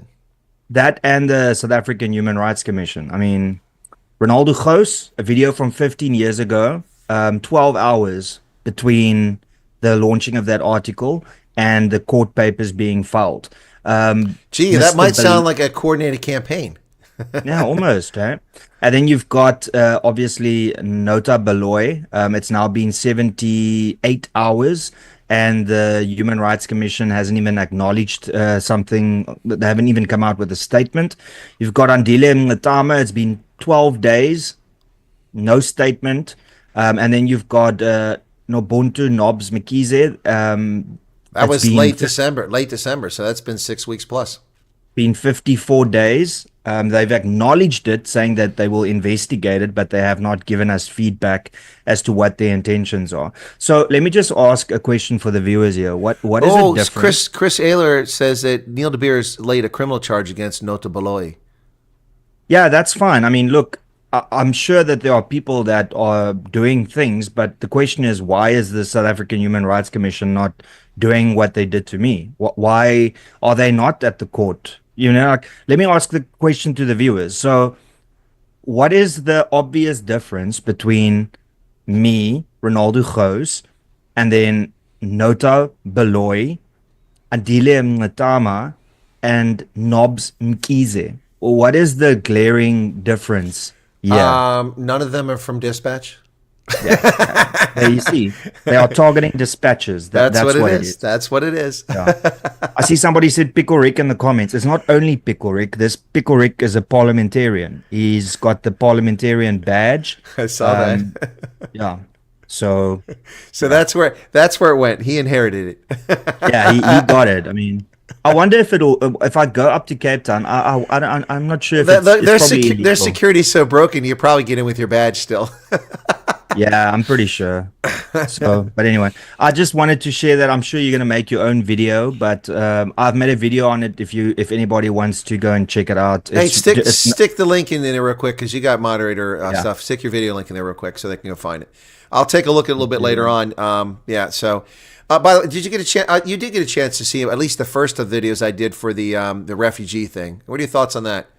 Very good. I'm happy that you did it, and I'm happy that you took some of my advice. Finally, there's my video. I just posted it. I gave him a chance to excel, and he just he missed. I bowled the ball right down at the wicket, and he just whiffed on it. Who, me? Yeah, you. You had to go. Oh, because I told you to do it. Well, I mean, I didn't ask you where the ideas come from. I said, "What'd you think of the video, hero?" Very good. It's very good. All right, very good. And I'm not sure if you saw, I made a video where I recommended that people follow you for updates and Nispod if they want to listen to Afrikaans updates with regards to it. So yeah, that's a good idea because I'm not doing updates in Afrikaans. Yeah. So yeah, I recommend it. I mean, the video is obviously not doing well because that's just the way that YouTube works. It's weird because I made that video where I recommended your channel and Nispod, and I think it's on 3,500 views after 3 hours. And then literally when I ended it, I saw this notice. I read this new bill. And then it took me 30 minutes to make a video and to edit it. And that video is now #1 for the time period that it's been out. It's now doing about 200 views a second. A minute, sorry. Fuck, yeah. I wish it was 200 views. Yeah, wouldn't that be incredible? That's like Mr. Beast kind of views. Yeah. Yeah, that's so. But I mean, so back to David Rosenberg's point. you see, I mean, you just did a positive video saying, hey, listen, if you want to know what's going on about this refugee program, you can find out in Afrikaans News Pod, and you can find out from the Colonel site in English. And that's a positive video about South Africa and letting people know it's not negative and nothing. And then you do a video about land's going to be taken and boom, the thing is taken off. The algorithm rewards sensationalism. The algorithm awards, bad news. And it's not just that, but it's people. Because if that takes off and a bunch of people, that's why I'm telling people, like, so I had on the Franz Kronia yesterday, Ronaldo, you saw it. I think you popped in for a part of that broadcast. We had a peak of 3,700, but that 3,200, 3,700 was consistent the entire time he was on, and it was 28,000 over the course of 1 hour. And the chat rate was 44. I've never seen a chat rate above 20 or 25. 44. That meant people were constantly chatting. That's like watching one of those channels that has 1 million subscribers and the chat just goes. You can't even see it, even when you slow it down. It wasn't quite that fast, but you get my point. It was what would happen is that more people got drawn in. Even though some people left, more kept coming and kept it consistent. And that's what happens when you interact in a live stream, folks. If you comment on Ronaldo's channel, you comment on my channel while we're here, you super chat. Cheris Rosen just gave £10. Well, that's some real money, man. Shit, it's not my channel. Yeah, that's too bad for you, man. I'm going to do a live stream quick. Come over. Too late. The money's already come this way. It's just a super sticker. It's a stripper chat, man. Woohoo. Yeah, it is a stripper chat. It is you a have stripper to make chat. a plan now. No, there's no plan. But anyway, so it's just, look, I'm happy to do positive stories, and I do them as much as, and we even do funny stories too. Ronaldo has some good ideas. I mean, I remember when we were out at the reservoir, the intake pipe for Port Elizabeth, Ronaldo said, you should make a short. And so I made a short about Ujik Johnson. And I'm like, I'm going to put some bleach in here, some Ujik. Just help them along the way. And remember what happened. I got back in your car with you. We drove back. I'm like, Ronaldo, look at this. It's blowing up. 9,700 views in 15 minutes. Do you know what the total views are now after 3 years? 9,800. They completely put the stop on it. They shut it down. That was when the YouTube, I've been in South Africa for about 2 or 3 weeks when I came down, 2 weeks when I came down to PE, and I was bouncing from IP address to IP address because different networks, and then Wi-Fi and everything. And I think they finally called on, oh shit, that's Chris Wyatt's channel. We got to stop him. We got to stop that shit. He's going to cause Trump to get reelected, Can't have that, Irene Bai says, some guy from USA said this refugee program will take 1 to 3 years. Okay, well, he can say what he wants, but he doesn't know what he's talking about.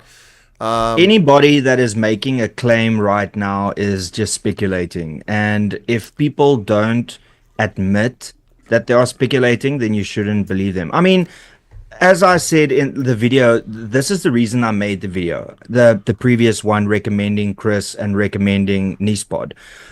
There are people out there that will take any opportunity right now to take you and part you from your money. That is their intention. South Africa, unfortunately, pyramid schemes, crypto schemes, and get rich quick schemes work wonders in South Africa because so many people are unemployed and desperate, right? Now, I can guarantee you that probably right now there's about 50 to 100 Telegram or WhatsApp groups that has been established that is trying to get people's money. I bet you the way that it's working is they are sending the normal thing that the Americans sent out or the embassy sent out. And then now they're saying, all right, so the latest news is in order to, get to the next stage, you need to make 1,500 Rand donation into this bank account because, and then they'll give you 100 reasons why this needs to happen. It's probably to say, oh, it's a reservation fee. So that you can show that you are serious. Or a processing I don't want to give fee. people ideas, but I'm sure this. No, they're out there. My viewers have been sending me these things. I've seen a couple of them come at me, and I without exposing it was because I just pointed out where things are factually wrong. People saying that it doesn't cost anything to apply to be a refugee. It's free to apply. And then also added to that, just remember that a lot of people are jumping on the bandwagon now to get views and to get subscribers, and they don't really care if the information's accurate or not. So be wary of those individuals. Look, I mean, the simplest thing is just to go and follow the embassy's website or go to their website or follow them on X. That's the easiest way. If you don't do that and you're not on X, then the second best thing is just to subscribe to Chris and the Telegram group link. I'm sure somebody will share it now. Just join that. And, there we go. and if the closed captioning isn't working on your YouTube and I talk too fast and you speak Afrikaans, go watch Newspot. No, but exactly. hey, so there's Naresh Maharaj said, where is it written in the Expropriation Without Compensation Act that it is for white-owned land only? Surely the act provides to take land from everyone. Well, of course it does. All these bills affect all South Africans, and that's what's so demonic about it. Bella, the 3% black tax, if you're a BEE company, you still got to pay the 3% black tax to go into slush fund because it's not for black businesses, it's for the ANC to pocket money. And the land affects everybody. And the problem with this, and thank you for your question, Maharaj, I've been talking about this forever. This is a tool for the state to use as a cudgel against their political opponents. If you open your mouth, we're going to take your property. If you don't shut up, we're going to take your pension fund. We're going to take this. We're going to take that. It's not about land. It's about property, and it's about everybody's property. And if you think it won't be used by the government of the day, then you're a fool. And that's the problem here, because the media and the politicians have turned this into a race issue when it's not a race issue. It's a South African issue that affects all South Africans. Nobody prospers when property rights are abrogated, because then you have people just taking land grabs. You can't build anything because people just take it. And it's just, it's everybody. Well, so the way that it impacts on the poor is just inflation, because so you immediately have companies that won't invest in South Africa. You've got companies that withdraw out of South Africa because they want to sell their property before it gets expropriated for nil compensation. So what happens is, firstly, then the inflation goes sky high because now, things are suddenly more expensive because it's not produced locally, and the eventual consequence is just that the poorest of the poor suffer more. And it's not just black individuals that are poor. There are poor colored people, white people, Indian people, black people, everybody falls under the poor bracket. Of course, there are more poor black people because there are a lot more black people in this country. So unfortunately, the government has literally put their equity and race spectacles on, and those two things are a recipe for disaster. If you want to make laws based on race, it's going to end badly. And it sickens me that out of any movement in the entire world over the last 50 years, you would think that the African National Congress, more than anybody on this planet, understands what race-based policies do to people and a country, right? But now they are the ones that are going down that exact same path. It's like they learned nothing from apartheid. Nothing. So are they dumb or are they evil? Which one of those two things are they? Or are they both? Are they dumb and evil? I think it's a combination of the two. Rob and I were talking about that. I think some of it's just stupidity. They're just dumb as a box of rocks. But some of it is, in my view, malicious. No, but if you say they are stupid, you are allowing them to get away with being evil. And I disagree with that. What is happening is evil. I mean, Cyril Ramaphosa said it. He said, the way that you deal with this is you deal it like with a frog in a pot. You slowly turn the temperature up to boil it. This is out of our president's mouth. And the same president that said there's no farm murders taking place in South Africa and there's no killing of white farmers in this country. A blatant lie. Blatant lie. Guess what? The frog now are the ANC leaders because of U.S. They're the ones in the pot now. Yeah. Hey, Sandili, you're still here again, brother. I'm sorry I missed that super chat that you did because it didn't pop up. I didn't see it, but I'll ask Rob that privately. So yeah, no, they're the frogs in the pot now, man. And this isn't Fahrenheit. We're turning up at Celsius. Yeah. It's man, it's absurd. I don't know. So like for me, it's ridiculous, and for the overwhelming majority of people with common sense, they know exactly what's happening. But I just can't imagine anybody on the left defending this. I'm assuming that it must feel the same as what's happening in the United States at the moment with everybody that's against Doge. It's like the point of Doge is to save the United States. Yes, of course there are going to be people that are going to be impacted on it and probably lose their jobs. Yes, that's not exactly probably what everybody wants, but this is what is needed in order to save the entire nation.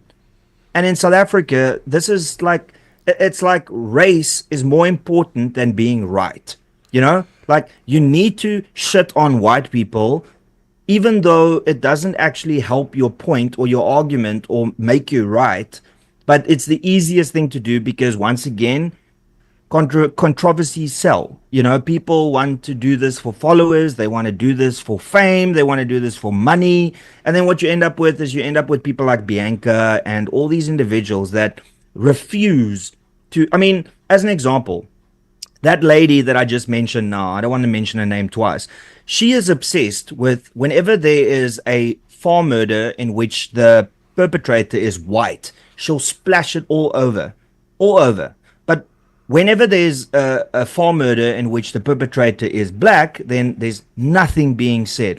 So why aren't you consistent? Just be consistent. Not asking you to favor one over the other. Just be consistent. That is what is being asked here. By the way, I just saw my shirt now. Look at that. Bam! Look, it's a refugee. Well, wait. I'll wear this for there now. There you go. You put a tape over. I'm like on the airport. Put a tape over the U. Look, I can confirm the United States of Afrikaners. Yeah, I can confirm there are a few people that actually believe that demonic crap weasel nonsense. That I went ahead and listened while I was doing some housekeeping here in my studio yesterday to the rest of that broadcast where a dozen people were on. And that person and Carl Nyhorst firmly believe. And one of the most comical things in the whole conversation, and he says at the end, he says to the host, who's a Muslim, he says, well, one of the problems here is that she and I, we're the wrong people to be here. We have no right to speak for black people. We need black faces of color here to bring this story here. And, people have to believe in racial justice. No, there's no such thing as racial justice. That's racism. Justice is justice. Justice is justice. I don't, you see, that's the problem with society also is, well, with the woke left, is that, you don't need, use an example, right? A doctor. Imagine a doctor walks in and they go, you've got cancer. And then the patient goes, how would you know? You don't have my lived experience. Have you ever had cancer? How can you say that I've got cancer and you've never had cancer? How do we know? It's like, well, it's like a gynecologist telling the woman before she has a baby, look, the birthing is going to be painful. What do you know? Yeah, I've been carrying this for 9 months. What do you know? It's like, I don't need to be black to understand black suffering. I don't need to be an Indian to understand the suffering in India. I don't need to be I can go on and on and on. But the thing is, I can open a history book or I can look at a documentary and sympathize with people and understand what has happened. Because guess what? As an Afrikaner, we've also experienced some suffering and pain. We also had an attempted genocide on Afrikaners by the British. So we also know that feeling of wanting to be eradicated. So yeah. So it's always gymnastics, is victim Olympics. Yeah, victim Olympics. That's a good description. I like that. 360 at 46 gave a super chat at 35 rand. So thanks for that. He says Ronaldo is trying really hard for that first class ticket with his USA T-shirt. And then I got to address. What can I say? I just want to go first class, baby. Yeah, Gideon Schaumburg, who is he's on caution here. Because last night during my premiere, I guess he thought I wasn't here. He wrote, he said, this guy's a dick talking about me. So you're on caution here, buddy. He said, I have to be honest again. We aim to privatize everything. We take it from the government and they pay us to provide the service for way more. It includes kickbacks, honesty. I'm really not sure where you're going with that comment, but thank you for that. I know exactly what he means. I'll give you an example. Yeah. So when I was still the councillor in Ward 2, it's the beachfront of Nelson Mandela Bay. Right. The Iron Man takes place there, right? Mm-hmm. So the Iron Man has got their budget. They've got their contractors. They know what to do, right? So now they get the 5 million rand from the municipality, which means it's from the government, right? Now suddenly they have to implement broad-based black economic empowerment on the contracts. So what a lot of the contractors used to do is they get their BEE certificate, and then they go to Iron Man and they say, how's it?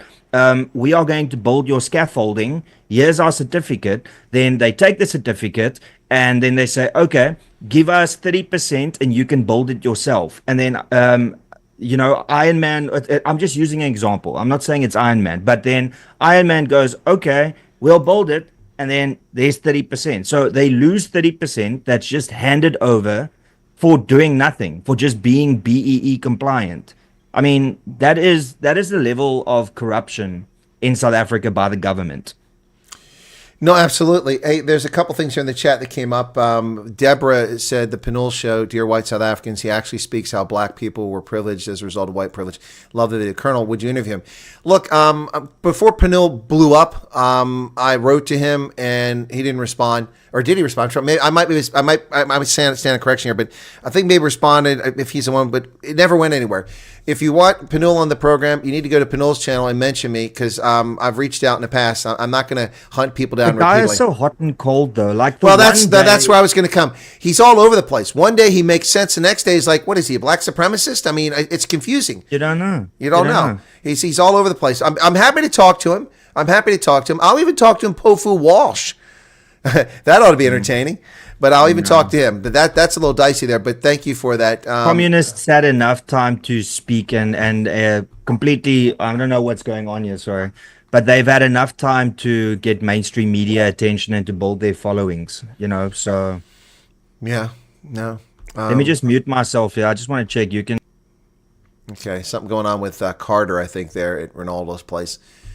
There was a question here about whether the 17. There it is. David Rosenberg says, "Is there any truth that the value-added tax is rising 15 to 17 in the delayed budget?" I take that to you be asking the meeting that happened yesterday. Was that supposed to rise to 17%? Yes, that's 100% true. That's why the whole thing was scuppered. Less so about the personal income tax from what we can derive. But yes, that's why the thing was scuppered yesterday, because McKenzie and Groenewald and Steenhuisen said no. And I don't know if anyone else did. And so they couldn't agree on it. So that was the case. Now, 3 weeks from now, we don't know what's going to happen because they're just now starting to talk. Enoch Gondwana is probably like, what the hell happened, man? We've never had anybody pushback. So yes, that is a fact. It confirmed. Did you see the hot mic? Did you see the video where they were sitting there? So they had a press conference to explain what happened, and then as the press conference ended, they started talking amongst each other about, we were doing a 2.5% VAT increase, and then he came, he's pissing me off, he's making me angry. Like you could hear it over the mics. The video is there. So I'm not sure if I understood it correctly, but I think they wanted to actually do a the VAT was 2.5% that they wanted. So yeah, I don't know, but also the one thing before I leave, the one thing I wanted to say is the GNU needs to now come out and tell us what they are planning on doing with this bill. Are they going to kill this bill immediately now that the committee has discussed it, or are they going to also now just say, we'll let it go through the committee and then no, you need to kill this bill right now. There's no other option than to kill this bill right now, because if you don't, any political party that is part of the GNU is going to lose at least half of their support base. Yeah, no, I talked about the DAs getting pummeled, man. What somebody posted a meme. Have you seen that meme of that guy that like literally he's on the podium and he receives his medal? And then he pops the champagne and like he's going crazy, and then he takes the girl and he kisses her, and then they zoom out and he's like third place. But he celebrates as if he won. So that is what the DA reminds me of at the moment. It's like, yeah, we stopped this and we did that. But it's like, guys, you're still part of the GNU. You're part of you've caused like the first budget speech to not actually take place. And you can say, it's because we managed to stop it from just being rubber stamped. My argument is, why did it get to this point? If your partner in the GNU took you seriously, they won't call a meeting with you 2 hours before the budget speech and say, hey, are you all right with this? I mean, like, how it's like, what is it called? It's like what is that effect that they call where a person that is held by their hostages Stockholm syndrome. Stockholm syndrome. It's like the DA's got Stockholm syndrome. It's like, oh, finally, so they listen to us. Oh, victory. No, that's not how it works. That's not how it works. Yeah, no, I got you. I'm sorry, you said something a few moments ago. It made me think of Uma Thurman. You're talking about Kill the Bill, and I'm like, isn't that a Quentin Tarantino movie? Kill Bill? Oh, that would actually be an awesome meme. So you take a lady in a yellow outfit, and then the thing is "Kill the Bull," and then it says that'll be a very cool That would AI be generated image. Yeah. that'd be a great. Hang on a second. Maybe you can use it for your video. You can like say "Kill the Bull." I stand on correction, Gideon. My sincere apologies to you. It wasn't you. It's Isterfark.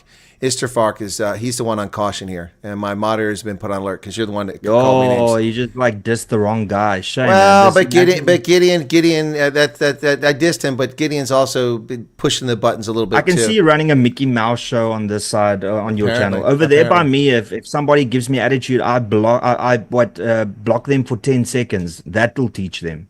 You know, I put them on a 10-second timeout. Well, you do now because you've gotten a little older, but you used to just block them forever, instantaneously. That was epic. I still do that. I mean, every now and then when I go through the comments and I see somebody going like, "Have you packed your bags?" Block.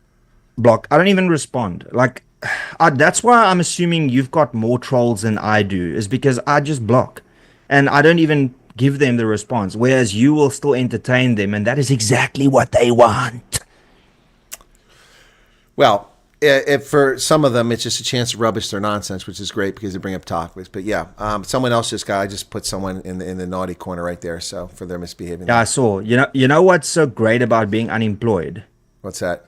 Like, I'm literally going to get in my car now and I'm going to go to Paradise Beach and I'm going to just take a day and relax. Take my kids, take my wife, go to the, her mom and just chill.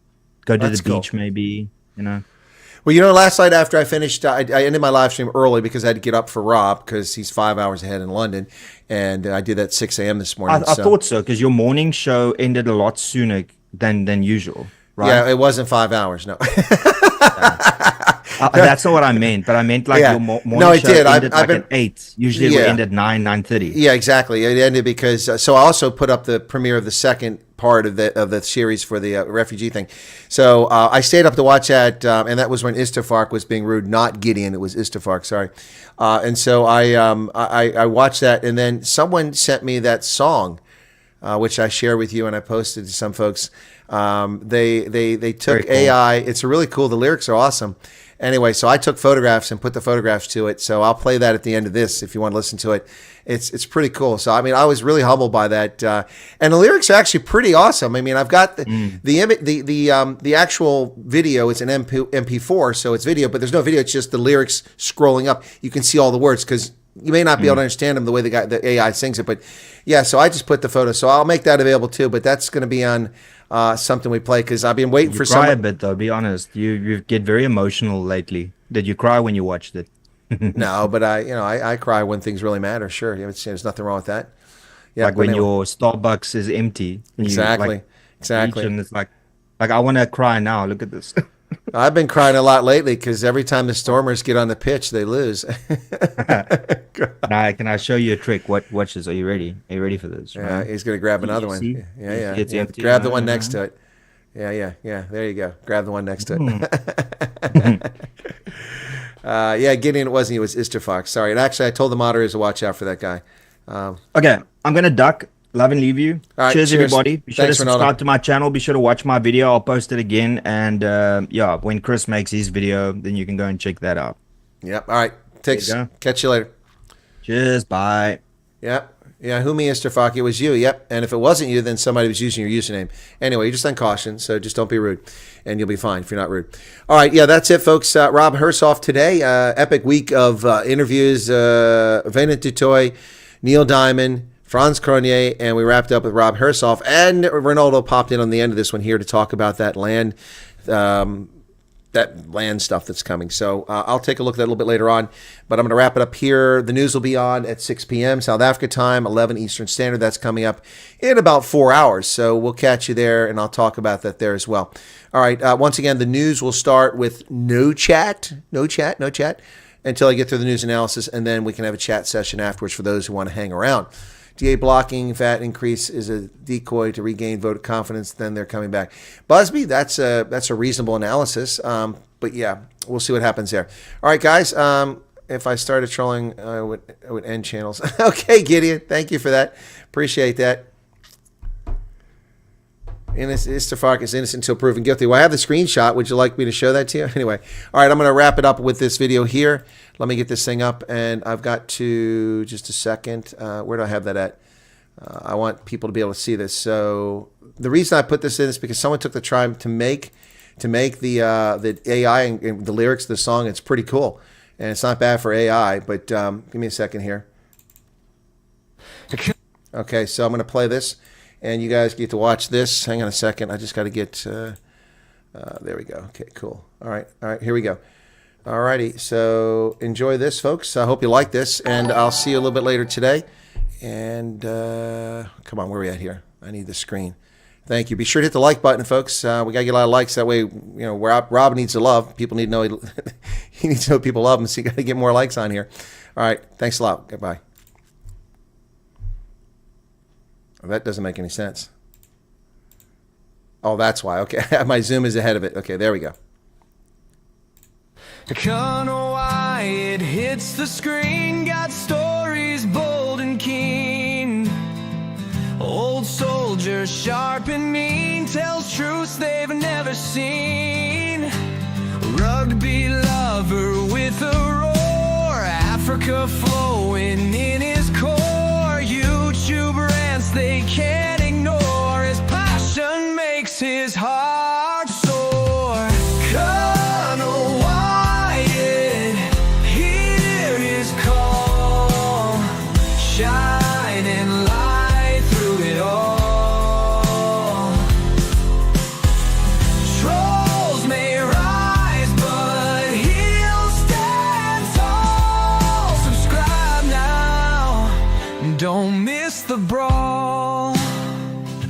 Military mind, keen and wise, truths come out, no disguise. South African skies in his eyes, hear his voice, no surprise. Retired soldier with the fight, in the dark he brings the light. Angry rants, truths ignite. Join the cause, join the ride. Colonel Wyatt, hear his call, shining light through it all. Trolls may rise, but he'll stand tall. Subscribe now, don't miss the brawl. Enemies knocked on his door, trolls attack, but he's more with each click. Watch him soar on the truth waves, he explodes. Colonel Wyatt, hear his call, shining light through it all. Trolls may rise, but he'll stand tall. Subscribe now, don't miss the brawl. Right now, don't miss the brawl.